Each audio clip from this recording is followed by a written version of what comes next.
اردو دنیا کے ناظرین السلام علیکم۔ ناظرین، یورپی یونین اور ترکی میں ٹھن گئی۔ یورپی ممالک کی نمائندہ تنظیم نے ترکی کو خطرناک دھمکی دے ڈالی۔ ترکی کا بھی بھرپور جواب۔ ترکی اور یورپی ممالک کے درمیان بڑی جنگ کا خطرہ پیدا ہو گیا۔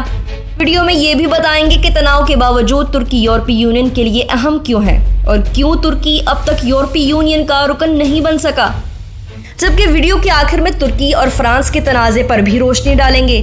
تو یہ سب جاننے کے لیے اس ویڈیو کو آخر تک ضرور دیکھیں۔ ناظرین، ویڈیو میں آگے بڑھنے سے پہلے اگر آپ نے ہمارے چینل اردو دنیا کو ابھی تک سبسکرائب نہیں کیا تو ابھی سبسکرائب کر لیں اور بیل آئیکن کو بھی کلک کریں اور ویڈیو کو واٹس ایپ اور فیس بک گروپس میں بھی شیئر کر دیں۔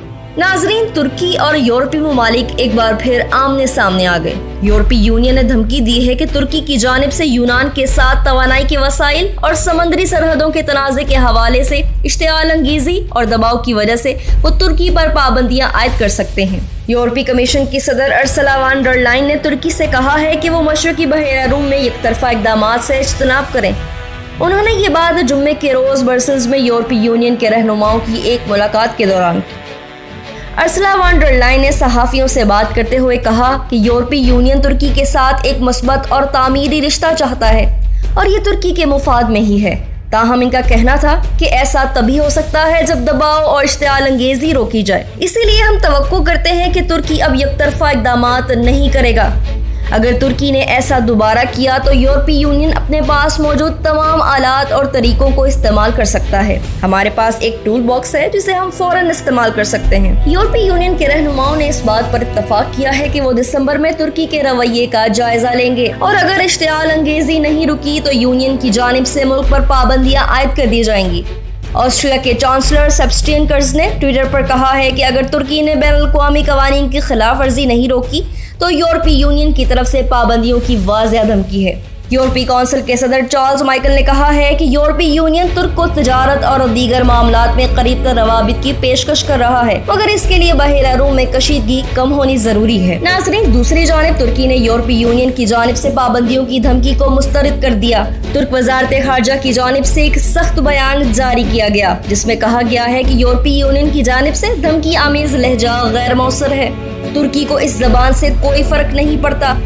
ترک وزارت خارجہ نے کہا کہ یورپی یونین کو اب یہ سمجھنا چاہیے کہ اس قسم کی زبان استعمال کرنے سے کچھ بھی حاصل نہیں ہوگا۔ ناظرین، یورپی یونین اور ترکی کا رشتہ بہت عرصے سے کشیدہ رہا ہے۔ ترکی کافی عرصے سے یورپی یونین کا رکن بننے کا امیدوار ہے، مگر اس سلسلے میں کوششیں تاخیر کا شکار رہی ہیں۔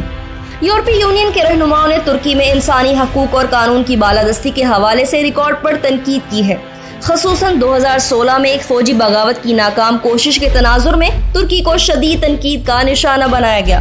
مگر تناؤ کے باوجود ترکی یورپی یونین کے لیے ایک اہم پارٹنر ہے۔ ترکی میں لاکھوں پناہ گزین موجود ہیں اور انہوں نے یورپی یونین کے ساتھ اس سلسلے میں ایک محدود معاہدہ بھی کیا ہے۔ ترکی اور یونان دونوں نیٹو کے رکن ہیں، مگر ان کے درمیان سمندری حدود پر تنازع کی ایک تاریخ بھی ہے۔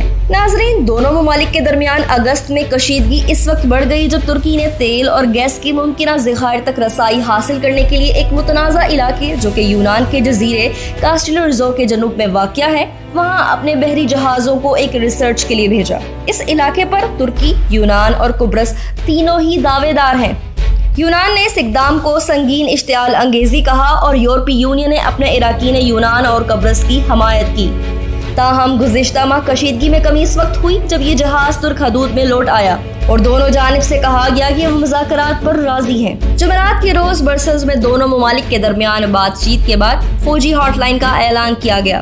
نیٹو کے سیکریٹری جنرل جینس اسٹولٹنبرگ کا کہنا تھا کہ میں عسکری کشیدگی کو کم کرنے کے اس نظام کا خیر مقدم کرتا ہوں جو کہ دونوں نیٹو اتحادیوں ترکی اور یونان کے درمیان تعمیری بات چیت کے بعد بنی ہے۔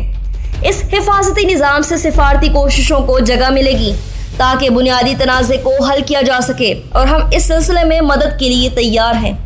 ایسے نظام کا مقصد دونوں کے درمیان بات چیت کا چینل کھلا رہنا اہم ہوتا ہے۔